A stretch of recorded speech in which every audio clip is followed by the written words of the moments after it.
আজকে আপনাদেরকে রান্না করে দেখাচ্ছি মিষ্টি কুমড়া শাকের ডাঁট দিয়ে আর ডাল দিয়ে। এখানে আমি মিষ্টি কুমড়া শাকের ডাঁট নিয়েছি, একেবারে মাথার যে নরম ডাঁটটা আছে সেই ডাঁটটা এখানে নিয়েছি। ডাঁটগুলোকে ভালো মতো পানি দিয়ে ধুয়ে নিব। ডাঁটগুলো একটা সাইডে থাক। এদিকে চুলায় প্যানের ভিতরে হাফ কাপ পরিমাণে তেল গরম বসিয়েছি। তেলের ভিতরে দিয়ে দিচ্ছি 1 কাপ পরিমাণে পেঁয়াজ কুচি। এখন দিয়ে দিলাম 6 কোয়া রসুন কুচি, 2টা কাঁচামরিচ ফালি। পেঁয়াজ আর রসুন কাঁচামরিচটাকে হালকা করে ভেজে নিব। পেঁয়াজ রসুনটা হালকা করে ভাজা হয়ে গিয়েছে। এখন এর ভিতরে দিয়ে দিচ্ছি 1 চা চামচ পরিমাণে আস্ত জিরা, দিয়ে দিচ্ছি কয়েকটা শুকনা মরিচ। এখন পেঁয়াজটাকে হালকা লাল লাল করে ভেজে নিব।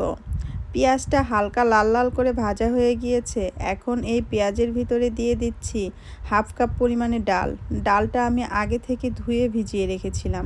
দিয়ে দিলাম স্বাদ মতো লবণ। দিয়ে দিচ্ছি হাফ চা চামচ পরিমাণে লাল মরিচের গুঁড়া, হাফ চা চামচ পরিমাণে হলুদের গুঁড়া। এখন ডালটাকে 3-4 মিনিটের মতো কষিয়ে নিব। ডালটা 3-4 মিনিটের মতো কষানো হয়ে গিয়েছে। এখন ডালের ভিতরে 2 কাপ পরিমাণে পানি দিয়ে দিচ্ছি।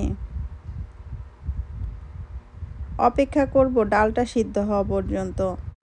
ডালটা প্রায় 70% সিদ্ধ হয়ে গিয়েছে। এখন আমি ডালের ভিতরে ডাঁটগুলো দিয়ে দিচ্ছি। এখন ডালটাকে রান্না করব ডাঁটগুলো পুরোপুরি সিদ্ধ হওয়া পর্যন্ত। মিষ্টি কুমড়োর ডাঁট দিয়ে এই ডালটা যে কি মজা, আপনারা বাসায় একবার রান্না করে না খেলে বুঝতেই পারবেন না। ডাঁটটা প্রায় 95% সিদ্ধ হয়ে গিয়েছে। এখন এর ভিতরে আমি কিছু ধনেপাতা কুচি দিয়ে দিচ্ছি। এখন ডালটাকে আর 3-4 মিনিটের মতো জাল করে নিব।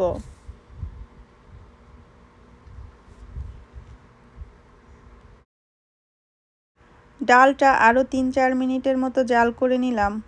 ডালটা সম্পূর্ণ হয়ে গিয়েছে। আমি ডালের চুলাটাকে অফ করে দিয়েছি। কাছ থেকে আপনাদের একটু দেখিয়ে দিলাম। ডালটাকে এখন আমি চুলা থেকে নামিয়ে নিলাম। আমার ডাল রান্নার রেসিপিটা আপনাদের কাছে কেমন লেগেছে আমাকে কমেন্টস করে জানাতে ভুলবেন না। আজকে এই পর্যন্ত। সবাই ভালো থাকবেন, আমার জন্য দোয়া করবেন।